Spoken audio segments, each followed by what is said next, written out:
Welcome back to the 2025 Varsity Sports Nation Baseball and Softball Media Day here, presented by Rock'em Sports. And today I'm joined here by head coach Spencer Angelis with the Timber Creek Wolves. Thank you very much, Coach and announcer. I'm Coach Spencer Angelis, head coach at Timber Creek High School, and I got a couple players here with me today. We have Sebastian Hurtado, Elijah Buffalo on the end here. We have, what's your name? I can't remember. Anthony. And then we have Brody Gentinen here standing in the back of us. So we want to introduce this type of team, and really for you, Spencer, you played here at Timber Creek under Scott Grove. You then went on to High Point, went on to coach with Scott Grove at First Academy, then to Edgewater, now back here, kind of a full circle moment. How has that process been for you coming back to where it all started?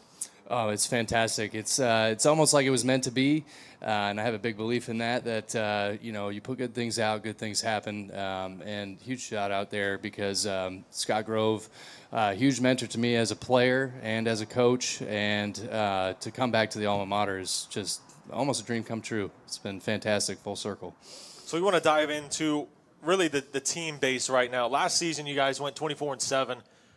Unfortunately, ended up in the Final Four.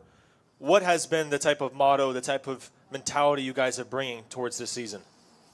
Well, I think the expectations at Timber Creek are high, and we joke Timber Creek is a baseball school first, and that rings true in the community. We have the top-notch community. I think over on the east side, the Avalon Park area is the number one place to be to support baseball, and with that comes high expectations. But we thrive to stick to every single day, be better than the day before, in our training, in our approach, and take it one game at a time. And I think that's what's continued the excellence, through Coach Beeman, all the way back to Coach Grove, and now hopefully as we continue forward. But I think if we go over to the end there, maybe we could have Mr. Felice talk a little bit about the impact of last year and maybe what that means and how that's motivating us a little bit more, because I know that was a tough loss to kind of wrap up, and that absolutely has motivated us to continue to drive forward a little bit. Yeah, I mean, we grinded, we came out every day, worked hard, and we fell short. And that summed it up as a year. We were dominant. We were a very dominant team. We were senior heavy last year, but we came out and produced day in and day out, and that's what Beeman made us do, and that's what we did. We executed, we won, and that's always been the goal at Timber Creek, and that's what we're going to continue to do. We're ready for this year. We're all very excited, and we got a great group of guys, and we're going to produce. Expectations are high, but we're going to meet them, and we're going to surpass that.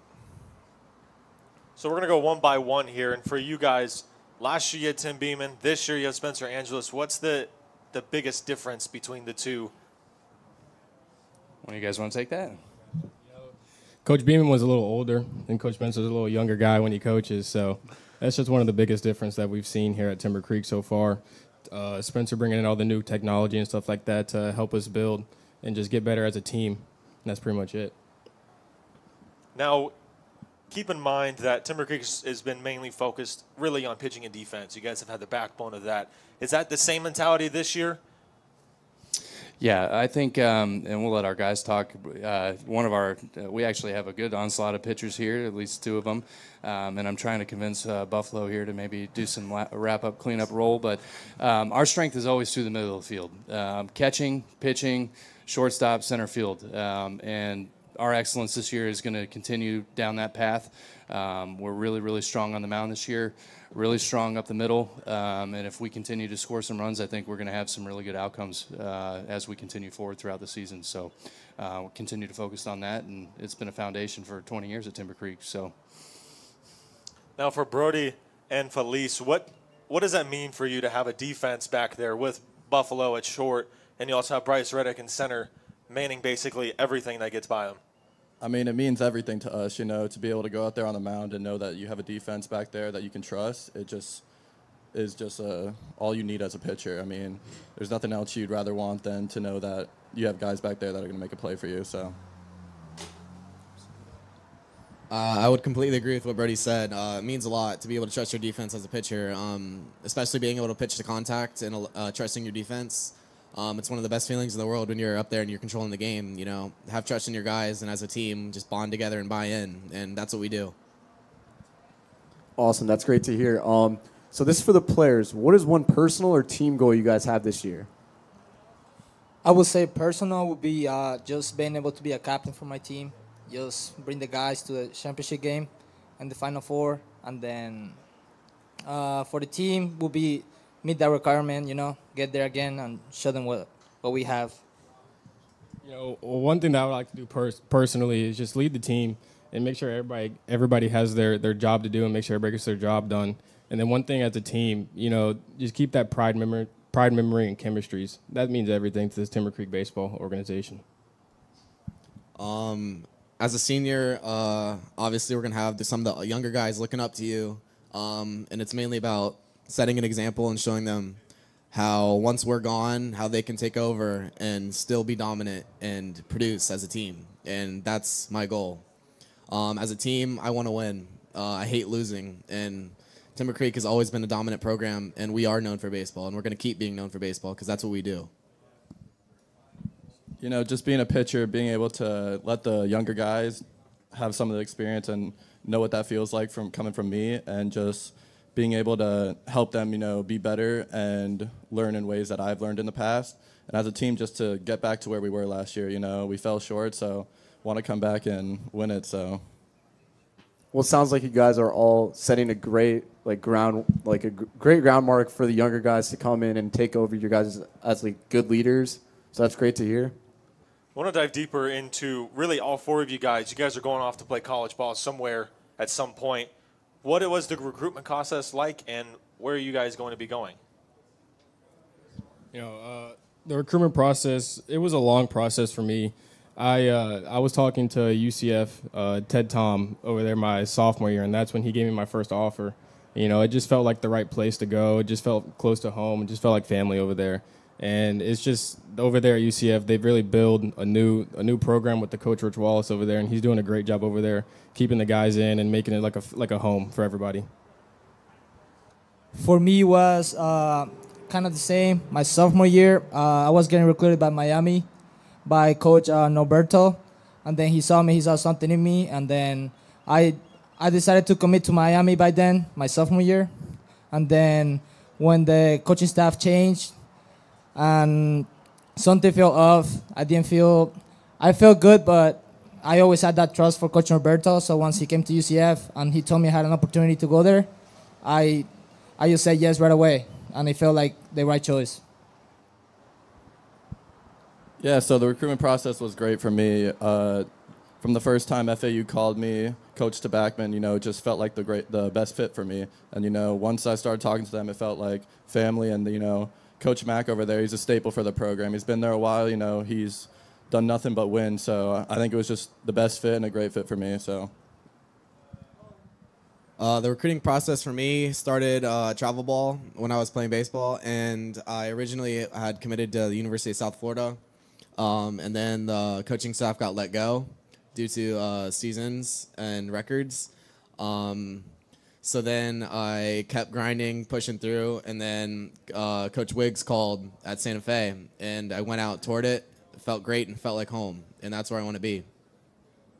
Spencer, for you, not many teams ever have an opportunity where a team comes off a Final Four run and a coaching position opens up. What's your mentality heading into this season, really, with this group of guys that are ready and hungry for more? Well, I think I have a unique opportunity to, one, have been a part of that legacy that I think started, 15, almost 20 plus years ago now at Timber Creek. And so, it was a tough decision to open it up. I came from a single season at Edgewater, and those boys really played through, showed all tremendous heart throughout that season. But Timber Creek is home. Timber Creek has been a huge part of my life. It's where I met my wife, Chelsea. So shout out to the wife, Chelsea. But it means more than that. To be able to carry that legacy on forward and to continue the excellence that was built by Coach Grove and Coach Beeman, and to have been a part of that, I think to continue that excellence forward is, one day at a time is really the answer there. Expectations are high at Timber Creek, but we thrive on that by going one day at a time, being better at practice every single day, and stacking them one day at a time. That's really the biggest thought process that we have over at Timber Creek. If we are better every single day, then when all the chips land, we're going to be in the best possible position to go and compete for that championship. Also, one more thing. Shout out to Palmer, too. Brings the energy. Yes, shout out to Palmer. That's my 3-year-old young lefty for those coaches watching. All right, now this is a pretty unique question for the players. What is one game that you guys kind of have circled on the schedule, whether it's a big rivalry or just a big team coming in? What's one game you guys kind of know it's a big game? Winter Park. Winter Park? That's it. That's the game right there. That's the game that everybody wants to go out there and just dominate and bring their best stuff. Is that kind of for everyone here? You think Winter Park for sure? That's awesome. That's awesome. Now, for Spencer as well, you talk about managing expectations. They're all so high. And for this team that you have built, what is it that makes it that unique of a team? Competitiveness.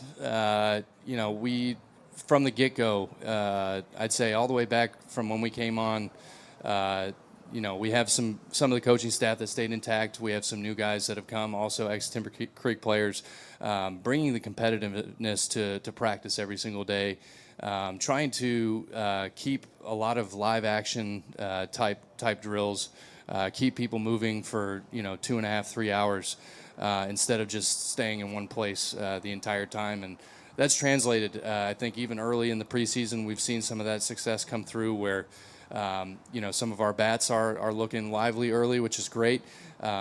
Continuing to feed off of our strength on the mound and defensively in the field. And then, like I said, the focus point is every single day we have scouting reports, trying to get the kids as much information as they can possibly do it so that they feel prepared to go out and compete for, the one game at a time type mentality. And that's really, I think, driven the competitiveness. And you can see with the boys' answers, we are looking at one game at a time. So the next game up is the most important. And so that's the game that we have circled. If we bring that competitive edge every single week, that's going to hopefully bring the results that we're looking for. You talk about preseason play. You guys were 2-0. What was something that you took away that really is all right, we have this. Let's keep using it? So I think, obviously, the competitive edge was huge for us. We came out with the underdog type mentality. I think we are a little bit of a dark horse. We've seen some of the rankings early, and we feel a little bit of a chip on our shoulder. So we've fed off of that quite a bit. As far as game management type, obviously, like I said, the strength has been on the mound. First pitch strike percentage, attacking hitters early, being able to get them to try and move the baseball and use the defense behind us. That's going to continue to be the staple that we have. And then I think the big thing that stuck out to me over the last 2 preseason games is the competitive at-bats. Played foundation on Friday. We came in, again, with the chip on our shoulder, and really their top pitcher, Riley Gibson, huge competitive arm. We were able to get their pitching staff over 170 pitches in a game. And so if we continue to put together and string together at-bats like that, then good things are going to happen with our strength of pitching and defense as well. Well, thank you guys so much for joining us here today, and good luck this season. Yes, thank you, Dylan. Thank you very much for having us. This is great. So I hope we continue to have this, and we feel very lucky to be here. So thank you guys very much for having this event. Thank you to our partners and sponsors who made Varsity Sports Nation Baseball, Softball, High School Media Day possible. Powered by Rock Team Sports, the official custom apparel provider of Varsity Sports Nation. Rawlins College Baseball Team. News 6, getting results. Trophy Sports Photos. Calzadia Media. Seminole Baseball Academy. Orange Observer. IOA Insurance Services. Legends on Deck Podcast. Russ Matt Baseball. Prospect Wire. Vertical Rays. And R2 Cares.